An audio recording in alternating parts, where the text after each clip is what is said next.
Hi to our podcast audience and to our online listeners. While we know you are listening, it really helps when you take a moment to subscribe. The more subscribers, the greater reach. It's super easy. Go to lauraflanders.org/listen. There are direct links to the many platforms where you can subscribe. And for all our lovely fans, please consider putting that love into action by becoming a member. We're independent from corporations and government, but we are dependent on you. Go to patreon.com/The LF Show and become a member. Members receive special bonus content, and we've got some great stuff coming up. Help us get a jump on reaching our goal of 100 patrons by the end of the year. Recruit. We're over halfway there. Now on with this week's show. Hi, I'm Laura Flanders, and this is The Laura Flanders Show, the TV and radio program that seeks to raise radical spirits by interviewing forward-thinking people with real-life models of shifting power from the few to the many in the worlds of arts, entrepreneurship, and governance.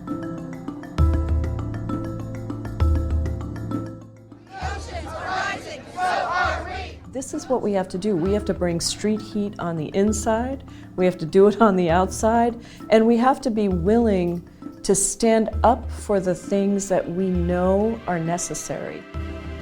All around the world, as we head into election year 2020, people are rising up against austerity, authoritarianism, broken government, and a broken economy that hurts them and the planet. So what's happening in the U.S.? We've come to Washington, D.C. to look at the way that congressional leaders and movement groups are figuring out how to collaborate going into this important presidential election of 2020. This is Laura Flanders Show, coming to you from the Progressive Strategy Summit and the streets of Washington, D.C. It's all coming up on the Laura Flanders Show, the place where the people who say it can't be done take a back seat to the people who are doing it. Welcome. We are here in some back room of Union Station in Washington, D.C., where the She the People organization combined with the Progressive Caucus Strategy Summit to kick off a conversation about change within the party and within the Democratic Party's relationship with social movements, the kind of conversation I haven't seen before. My old friend and colleague Amy Allison is a key, not to mention the key player in all of this. Amy, what's different? What's changed? What are you doing now? Well, what's changed is 2016 broke the old rules, which rendered women of color invisible. Think about the social justice movements that are most impactful today. Those are led mostly by women of color. And yet, if you look at the whole ecosystem, what organizations get the money, what leaders are typically lifted up, it isn't women of color. So there's been a disconnect for a long time.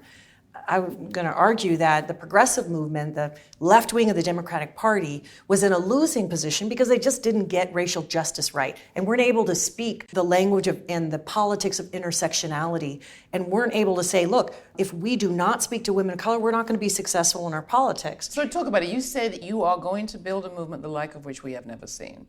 How will it be different? We're leading a multiracial coalition that's going to make sure that our politics drive this country. And now we have the numbers, the vision, and now the courage, political courage, and even more importantly, a link between movements and elected officials to actually set the agenda. Part of the way that we have this whole new group of really amazing freshman congresswomen like Deb Haaland, Ayanna Pressley, and Ilhan Omar, who are on stage with us tonight, is because of the kind of organizing that we saw that was different and focused on and centered the kind of multiracial power building that needed to happen. My advice to people who want to win, these guys don't get to tell us what to do anymore. The path to victory is not in convincing some Trump voter to switch teams. The path to victory is to get our people who agree with our politics engaged, invested, and out to vote. What's your ultimate goal? We need elected leaders who come from movement, like the women that were on that stage, who stay deeply tied to movement to give them power, strength, and guidance as they move forward. And that's governance. We want to govern. And ultimately, that will be the test, is whether we're able to sit in Congress, in the Senate, in the state legislatures, and be calling the shots. It's not like we're a monolith. But we're overwhelmingly the most progressive group, and we will lead that political new era that I think the country's ready for. There are a lot of us, I think, who came into to the election of 2016 and realized the results of it were not business as usual. That this was what some people called a 5-alarm fire. So my last question to you really is how you see this moment and how you think about business as usual, or if you agree that we are in this kind of a not business as usual moment. We're at the end of an era. The country that we live in is becoming majority people of color, and there are many, many millions of us who are insisting that our democracy become a multiracial democracy. Anything less is like apartheid, when you have a small group that controls a lot of people, and that small group is white and has wealth. So the struggles that we see across the globe mirror the kind of challenges that we have here. But the hopeful thing is that we can unite over a common set of values. I mean, it's certainly what grounds my politics. I always like heart politics is to love our own and others and to make justice a law of the land and create a country where everyone belongs. And my greatest hope, and truly the reason I think I was born, was to bring people together across race and gender, as bridge people in this language and spirit of solidarity. I get that it's not everyone and it doesn't have to be. We don't need to change a lot of minds. We just have to find our people. And finding our people and organizing with our people is the transformation that we need right now. That was Amy Allison, founder and president of She the People. From Union Station, we headed over to the Progressive Strategy Summit, a gathering of progressive leaders from in and outside of Congress, to ask the question, is 2020 a politics as usual moment? And if not, what does it require? We're here at the Progressive Strategy Summit. And as always, we're hearing that this coming election, 2020, is the most important election of our lifetime. Congressman Sheila Jackson Lee from Texas's 18th District, historic, the district that Barbara Jordan held. What would she say about this moment? What do you say about this moment? Is it different from all the others? Well, her voice would be so booming. She'd say, get up and just do it. The heart, really, of this nation is near ripped out, just in a mere 3 years. This election should be the moment that we tell those who we have drawn to us, who came out in 2018, that we're standing alongside of you and we're not going to give up. So does this moment call for different tactics? Are we up against something different? What I would say is different tactics. Yes, different tactics is that we're not going to give up. We're not only going to fight as it relates to elections, but we're not against protests. We're not against letting people know that we're not going to go away quietly. It's got to take a constant refrain that we won't take this anymore, or we're standing up against it. I saw you sitting there in the front row of the She the People gathering this afternoon. What were you thinking? What were you feeling, perhaps, as you sat there? Well, first of all, I was so proud of my colleagues. I'd like to think I'm an elder stateswoman that is very young. But I was really proud of them. I'm excited about how we can craft a victory in 2020 with She the People power. And you are correct. It's a new day, and I do feel it's a new day. And I feel that we should use that power, and that power should be for the good of the people, but the good of women who have had their share of second and third class positions in life, and particularly women of color, earning the least in the jobs that others did not want, suffering indignities. I think it's beautiful to see us blossom. That was Congresswoman Sheila Jackson Lee of Texas's 18th District. In addition to talking to some of the movers and shakers in the Congressional Progressive Caucus, we also caught up with some leading activists like Alicia Garza, co-founder of Black Lives Matter. It is not going to be sufficient for us to just think that getting a new president in the White House and then giving power back to the Democrats is what is going to make this country better. It will stop the bleeding for a little bit, but there is hemorrhaging happening here. I knew that Donald Trump was going to get elected, and I had no illusions about that. And the reason I had no illusions about that was because while some of us were talking about populism on the left, the right was building a populist movement that won power in this country. And I have never been mistaken that this is bigger than Donald Trump. This is about a deep schism that has widened to the point where there has to be a different way of moving forward. We actually have to articulate who we are again. I don't think this is a fight between Democrats and Republicans. I don't think this is a fight between the left and the right. I think this is a fight for the moral center of this project that we're trying to build together. I do not think that we can just work harder and things are going to change. I don't think that if we change who's in the White House, things are going to change. There is so much damage that has been done that we are in a very different moment. And to undo the damage that has been done is going to take us at least a decade. But to be honest, things were not great before this administration took power. And so what we actually have to heal right now is people's complete disgust with government and its inability to meet the needs of its citizens. And we also have to figure out how we solve some of the biggest problems facing America and how we do it together and how we do it in ways that I don't think we've really imagined yet. How do you connect your work around Black Lives Matter and police violence in the carceral state and this other work that you're talking about around healing and elections and dealing with trauma? It's all one and the same. So when Black Lives Matter first emerged, it emerged around issues of state-sanctioned violence, the most visible of which was police violence. And we would constantly say, state violence takes many, many forms. It's not just about policing, but policing is the thing that we're all paying attention to because it's being captured on cell phones around the world. The state uses violence to contain and control, to quell the resistance that inequality generates.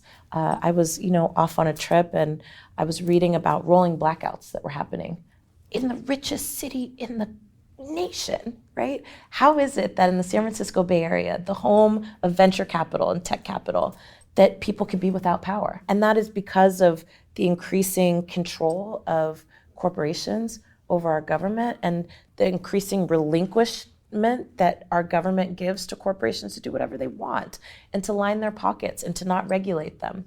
All of these things are related. This deep level of economic insecurity, this deep level of material insecurity, and the rebellion that rises from that, state violence is used as a way to control and contain that.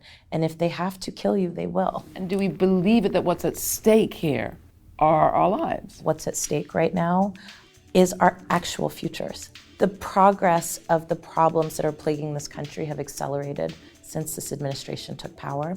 And what's really at stake is not just the issues that I care about, but my ability to be able to make decisions over my life and the people I care about and the people I love. And I'm not willing to give that up without a fight. That was Alicia Garza, co-founder of Black Lives Matter. This is the Laura Flanders Show. I'm Laura. This week we're featuring women of color leading from Congress to the streets. From the Progressive Strategy Summit in Washington, D.C., to some of the activists getting arrested around it. They're all on a mission to transform government and transform this country. The Laura Flanders Show airs over the Pacifica Radio Network and is available through PRX. A big thanks to the radio stations airing the show. Our work and the work of your community radio station wouldn't be possible if it wasn't for your membership. If you're not yet a member of your station, do consider becoming one. And if you're saying to yourself, I don't even have a radio, remember you can stream your local station via a smartphone or tablet. It's more than just a station. It's a community, your community. So get connected. And as a favor to all who are listening via podcast or online, please check your community radio station's schedule to see if they are airing your favorite show, like this one. And if not, contact them and ask them to add the program to their lineup. Or drop us an email at podcast@lauraflanders.org and we'll reach out. That's podcast@lauraflanders.org. I encourage you to connect or reconnect with your station. They are on the front line, covering what matters where you are. Thanks. Coming up, I speak with disability justice activist Mia Ives-Ruble and head to Capitol Hill, where I interview Jane Fonda at a Fire Drill Friday, a weekly vigil inspired by young people like Greta Thunberg demanding action by our political leaders to address the climate emergency. Then, while I'm in jail, our creative director Matt Colicello interviews Congresswoman Pramila Jayapal, co-chair of the Congressional Progressive Caucus.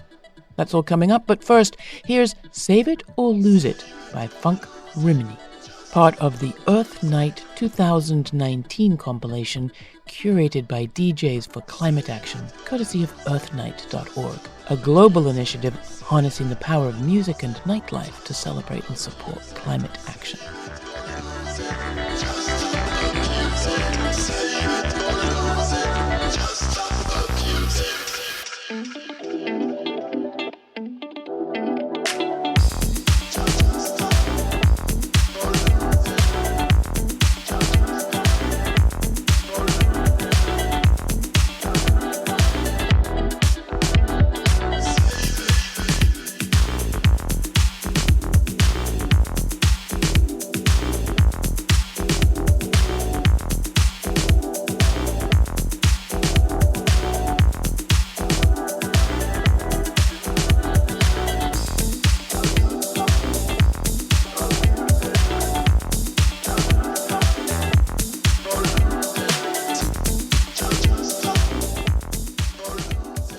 Mia Ives-Ruble was one of the organizers of the 2016 Women's March, a disability justice activist who thinks a lot about ableism in the current context and the need to integrate disability consciousness into all that progressives do. We identify as progressives. We see ourselves as people of color, and we also see ourselves as disabled people of color. And we want to see our politicians addressing the issues that not only just align with, healthcare and education, which is what we always hear when people are talking about disabled people. We also want to hear about issues of police brutality. We want to hear about immigration. We want to hear about transportation issues. We want to hear a wide span of issues that really affect us but have never been addressed. So I think one big thing is just getting politicians to recognize that we are a voting population and that we are an important voting bloc because we are 25% of the population, and that's a huge percentage to be ignoring. And we're also seeing some of our peers who are being shot by police because they call for mental health help. And so I think what we want to see is politicians really getting a grasp on that. And I think we've begun picking and getting more politicians to start noticing us. And I think that's going to be a big thing as we continue on in the 2020. How's the Trump threat connected to the rest of your work? I think people don't realize that all of these oppressions all coalesce and interconnect with each other. How ableism is part of white supremacy and the belief that there's a better or superior race, right? And I believe that you can look throughout history and look at when did we start identifying issues around disability? And that was around the time of understanding how the economy worked and how there was an importance put on work. And I think understanding how people have been disenfranchised from being able to obtain work and people choosing who belongs in society and who doesn't, there becomes this fascination and this tie of are you human enough and are you worthy enough to be called human and deserving of a presence in society when you're looking at disability. And then you add on an issue of race and you add on all of these other issues. It's all tied in together on who is worthwhile in talking about who deserves what in society. So is it just about getting Trump out of the White House? No.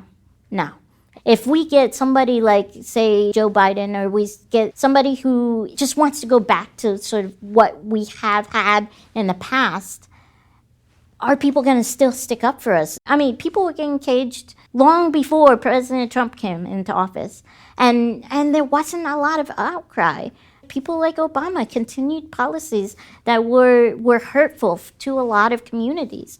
And so I think there is a big fear that people just are so focused on Trump that they're not looking at like a lot of these societal structures that have continued these issues. And yeah, sure, Trump has sort of used that as a way to get what he wants. But if we don't demolish those systems and rebuild something new, we're just going to run back into the same issue, and we'll have somebody 10, 15 years from now doing the same exact things, caging people. So the work goes on. Yeah, of course. That was Mia Ives Rubley, disability justice activist. So it's not just members of Congress and social movement groups who are feeling an urgency here in Washington. Right across town at the Capitol, actress and activist Jane Fonda has been doing weekly vigils and arrests she calls Fire Drill Fridays for the climate. I caught up with her in a week focused on oceans.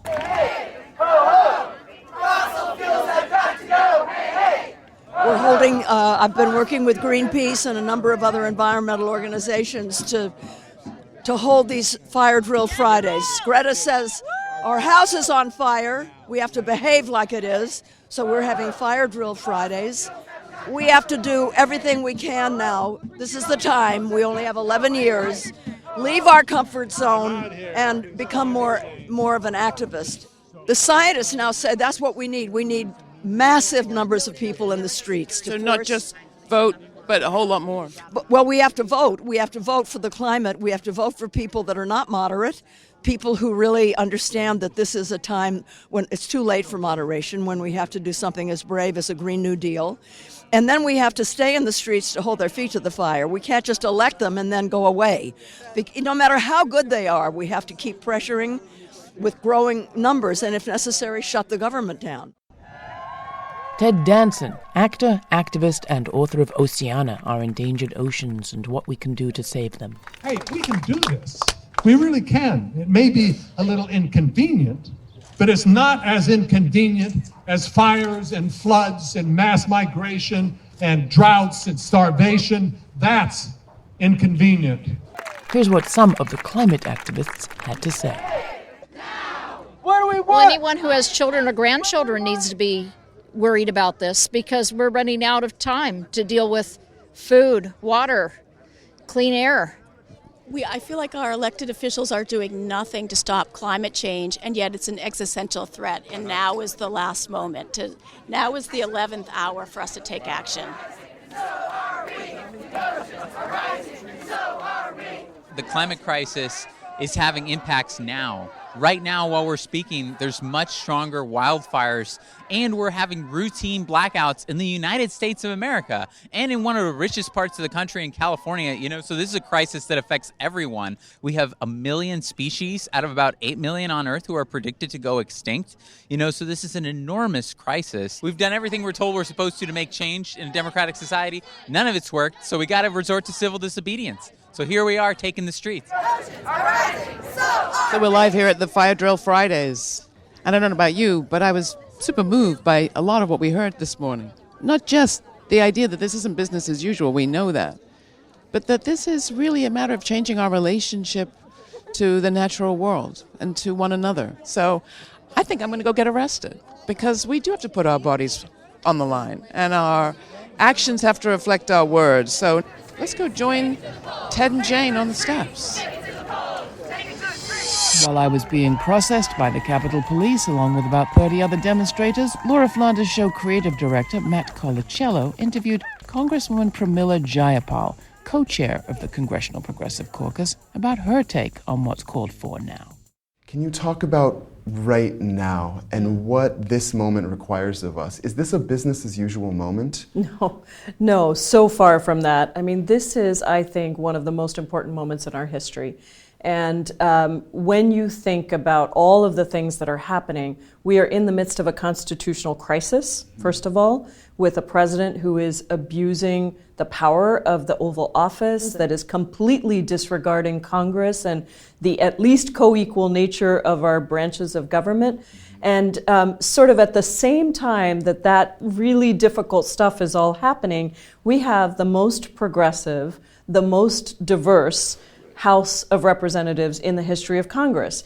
And that is making a difference. When you have that kind of diversity, what you start to see is people responding to government in a very different way, and also a boldness of proposals, structural reforms, because so many of these diverse members of Congress come from really seeing the trauma on the ground of all of the working people, white, black, and brown, who are suffering.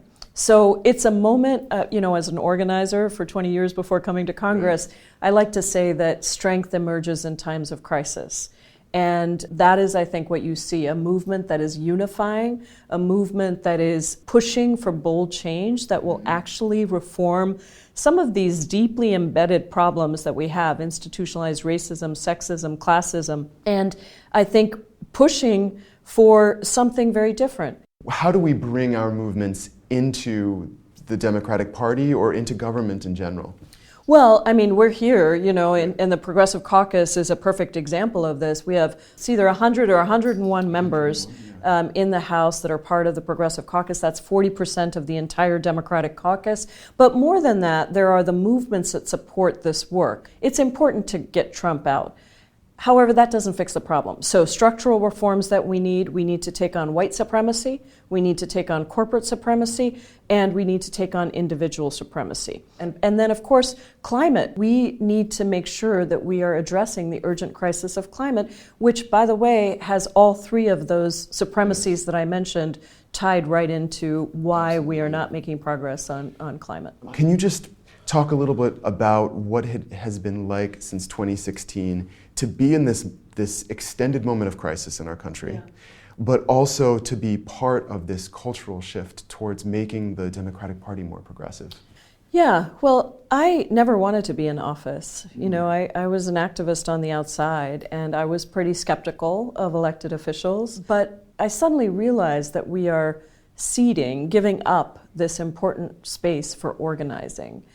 And when I was arrested right here in D.C., leading a huge civil disobedience protest with 100 women, I realized that we have been pushing and pushing and pushing from the outside, but why aren't we on the inside? Why do we have to push so hard to get our ideas taken seriously? And maybe what we needed to do was come on the inside and change the whole way that we think about organizing so that there isn't even an inside or outside, but that we have organizers populating all the most powerful platforms that we need to push for our progressive policies. Yeah. I've tried to bring those principles to the work I do, how I craft a bill. We bring our movement partners into the room to craft the bill. How we organize protests, or what happens when there's a horrible thing, like when I heard about the family separations and I was the first member of Congress to go into a federal prison. And working with movement allies, within 3 weeks, we turned out 500,000 people into the streets. This is what we have to do. We have to bring street heat on the inside, we have to do it on the outside, and we have to be willing to stand up for the things that we know are necessary and not just go along with the things that seem possible right now. Our job always as activists and organizers is to push the boundaries of what's seen as possible. And now we get to do it from the inside as well. So it has to be said that the Progressive Caucus only makes up about 40% of the Democrats in Congress. What power do they wield? Well, that'll depend a lot on their relationship with the movement groups that they want to build connection with when they have meetings like this one. Will they be able to do politics differently in 2020? We'll find out. But in the meantime, you can be sure there's going to be more action happening in the streets and more people turning up the heat, both where they live and here in Washington. You can watch this show and see special extras on that Arrest at the Fire Drill Friday at our Patreon site. That's patreon.com/The LF Show. That's also where you'll find more information on all my guests and some additional research materials. That's at patreon.com/The LF Show, patreon.com/The LF Show. While you're there, think about becoming a member and helping us reach our goal of 100 members by the end of the year. If you're a member already, if you're part of our community, spread the word. Recruit. We're halfway there. Members unlock special audio extras, and we have some good ones coming up, including Eve Ensler on apologizing and Laurie Anderson on the size of the con. Don't forget, we can't do this show without your support, so join us. This show is produced by yours truly, Laura Flanders, with Matt Colicello, Jeannie Hopper, Tommy Tahifi, Natasha Gaspar, Nat Needham, and Sabine Blazin. The Laura Flanders Show is made possible from the Novo, Ford, Tomcat, Cloud Mountain, and Fonda Foundations, as well as by listeners like you. So thank you. Stay kind, stay curious. Until the next time, I'm Laura.